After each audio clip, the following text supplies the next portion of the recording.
Throughout my lifetime, Georgia Tech football has been known for producing strong rushing attacks on offense. And while last time we talked about the quarterbacks we've had in the past couple of decades, and they have all been great runners themselves, it's really time to show some love to the running backs.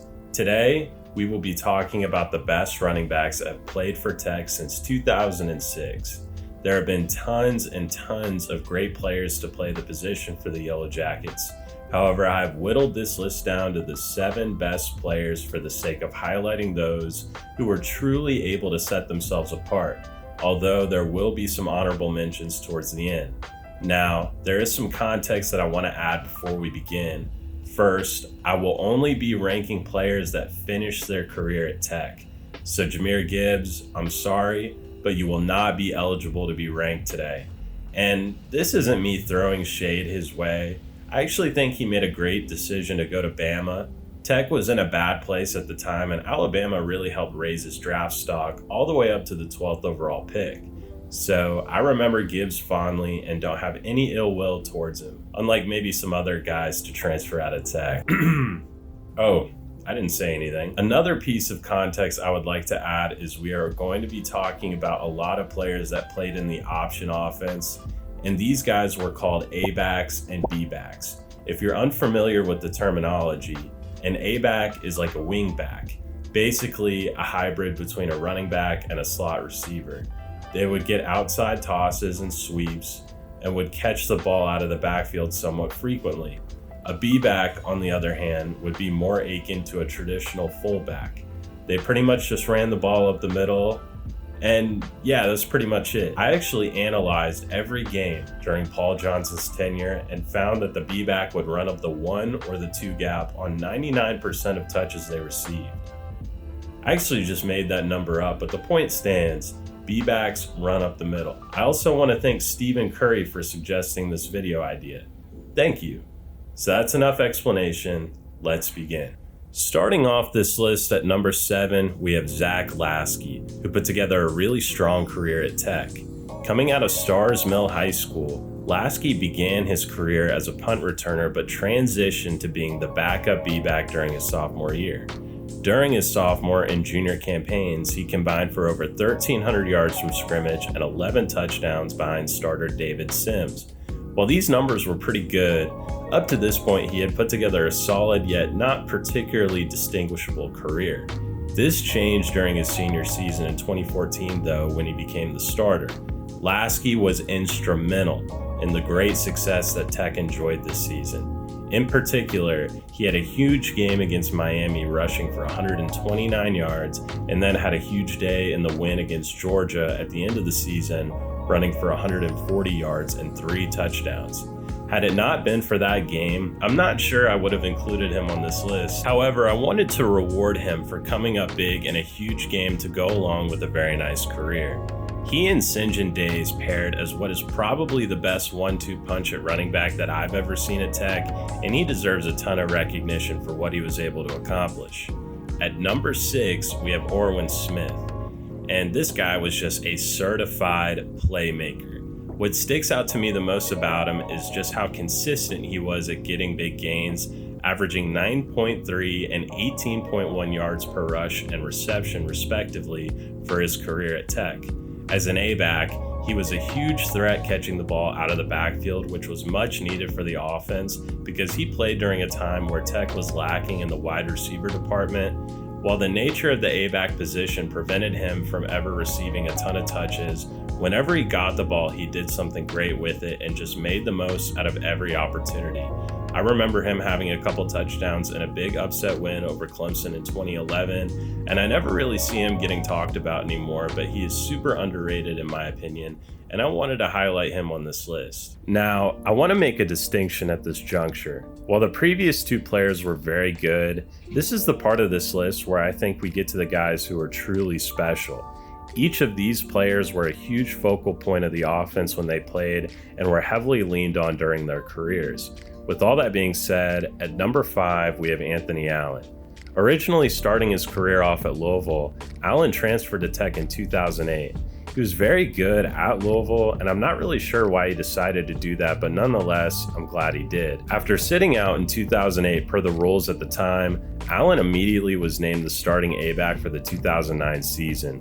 And the funny thing about Allen was he wasn't really a natural A-back. Measuring in at 6 feet tall and 230 pounds, Allen was much bigger than anyone else who played that position, but it was just one of those situations where he was too good to not be a starter. He had a very nice year that season, going for over 600 yards and almost 10 yards a carry, and helped guide Tech to an ACC championship that season. That being said, he really shined in 2010 when he switched to playing B-back. That season was incredible for him, and he went for over 1,300 yards and was just an absolute force going up the middle. What distinguished him from his peers was that he had a really good second gear that none of the other B-backs really had, except for one guy, but we'll get to him later. Anyways, that season he had 6 100-yard games, including some huge performances, highlighted by a 160-yard day against Georgia, where the Jackets just narrowly lost. That was a super messy day for the offense, but Allen was the consistent presence needed to help keep Tech in that one. I feel like he is often overlooked as his biggest year came in a down season for Tech, but he was an awesome player and deserves a ton of credit for his career. So at number 4, we have a very recent player, and that's Jamal Haynes. I found it difficult to rank him as he was a lot more recent than the other guys on this list, but I felt as though that 4 was a good spot for him.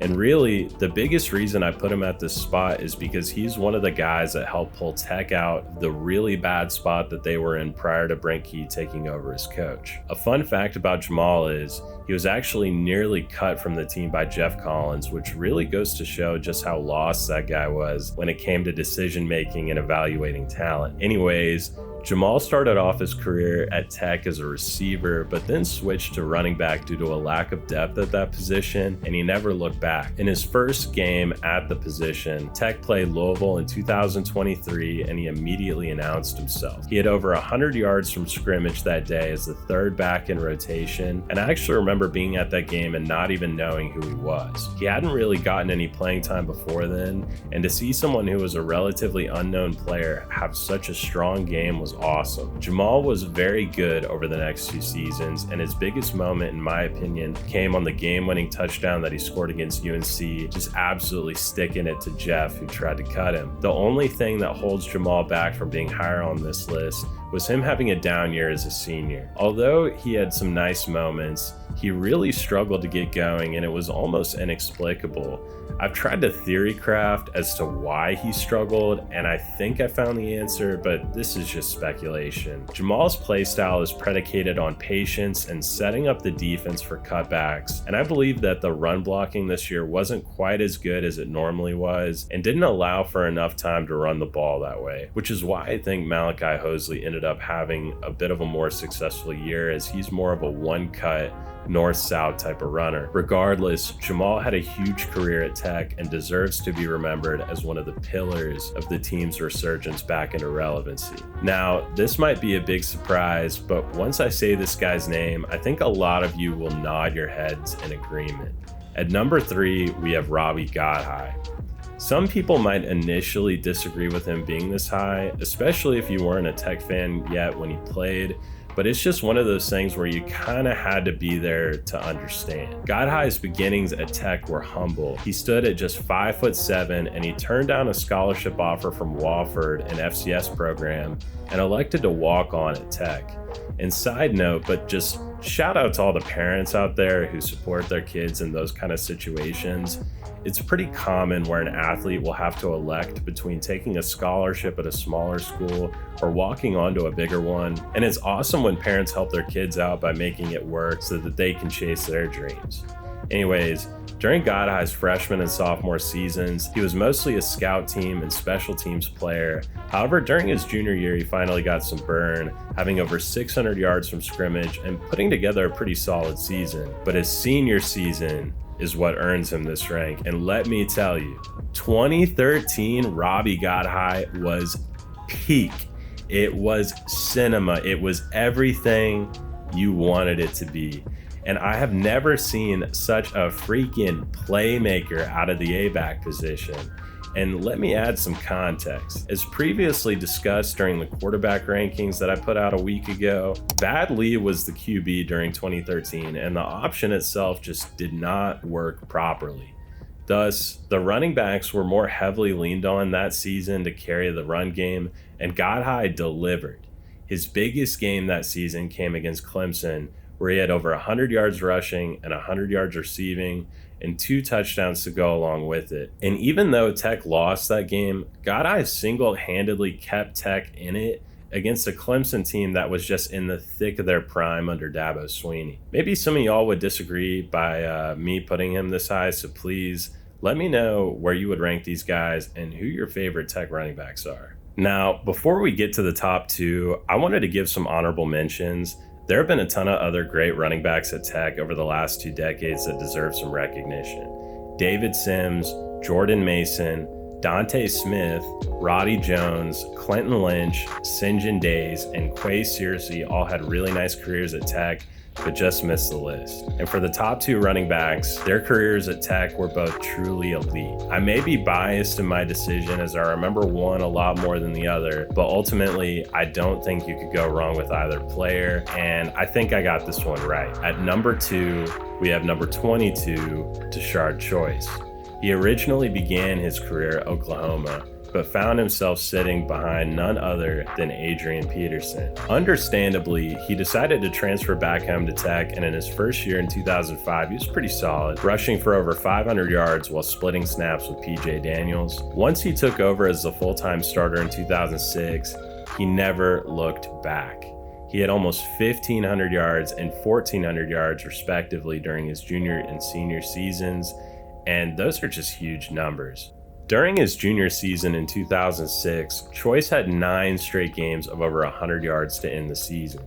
Tech would go on to lose their last 3 games though, dropping 2 ugly slugfests to Georgia and then Wake Forest in the ACC Championship, games where Choice played well but the offense just couldn't get going, and Tech then lost a shootout to West Virginia in the bowl game. During his senior season in 2007, he started off strong, going for just shy of 200 yards and 2 touchdowns and a blowout win against Notre Dame. Choice dealt with a hamstring injury that year, however, and his performances tend to be a bit feast or famine.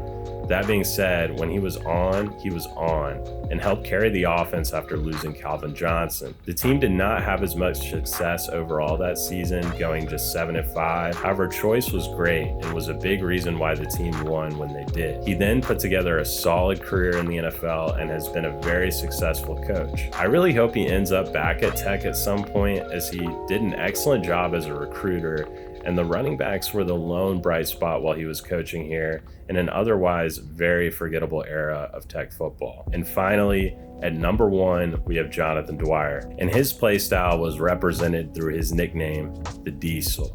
Dwyer was like a monster truck running up the middle, and when watching him, the most notable thing about him was the power he ran with, but he was also just way too fast considering how big he was. He was just the perfect fit for the B-back position because although he was a bit lacking in his lateral quickness, you could just give him the ball on an inside handoff and he would just hit the hole and go. After serving as the backup in 2007 to Choice, Dwyer took over as a starter in 2008 during Paul Johnson's first year as head coach, and I don't want to take anything away from Paul, but it's so funny to me how the players he inherited from Chan Gailey were just so perfect for the option.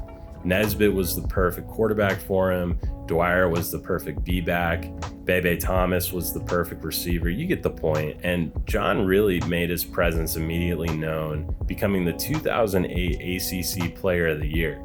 He ran for 100 yards 9 times during that season, including a huge game against the Dogs and a big upset win. He had a long touchdown run to start the second half to help keep Tech in the game, and overall he had 144 yards and 2 touchdowns on 7 yards a carry.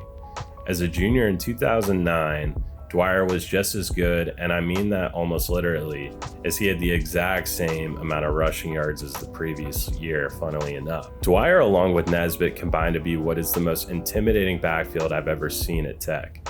I mean, the defenses after playing against Tech that season had to have needed some serious rehab after trying to tackle those guys. Anyways, Tech went on to have a great year, winning 11 games in the ACC Championship, where Dwyer was first team all-conference along with CJ Spiller from Clemson. After a short career in the NFL, Dwyer has recently resurfaced as the running backs coach at Kell High School and not long ago appeared on the Jolly Good Fellows podcast, which I'll leave a link in the description for if you want to go check it out. And I'll end this list with a bit of a personal story. I actually met John a long time ago when I was about 11. He hosted a football camp at his alma mater at Kell High School after his rookie year with the Steelers in 2011, and I begged my parents to let me go to it, and they finally caved and let me go. I got to meet him along with my family, and it was just really cool to talk to him. And for as big of a person he was actually really soft-spoken, and it was just really cool to be around him. The funny thing about that camp is one day they had us split into position groups, and even though I was a safety, I lied and I said I was a running back so I could be around him more. When I was a little kid, the Tech players were just so much larger than life, and I was just totally starstruck. Anyways, thank you all for watching the video today. This was a fun list to make, and I'm planning on making more lists like this during the off season. And also, since there's going to be a lot more downtime during the off season, feel free to leave video suggestions for me. I can't promise that I'll be able to make a video out of every suggestion, but I really want this channel to be community focused. Before that though, there's some recent events for Tech football that need to get talked about, so check back in on the channel next week. Anyways, go Jackets, to hell with Georgia, deuces.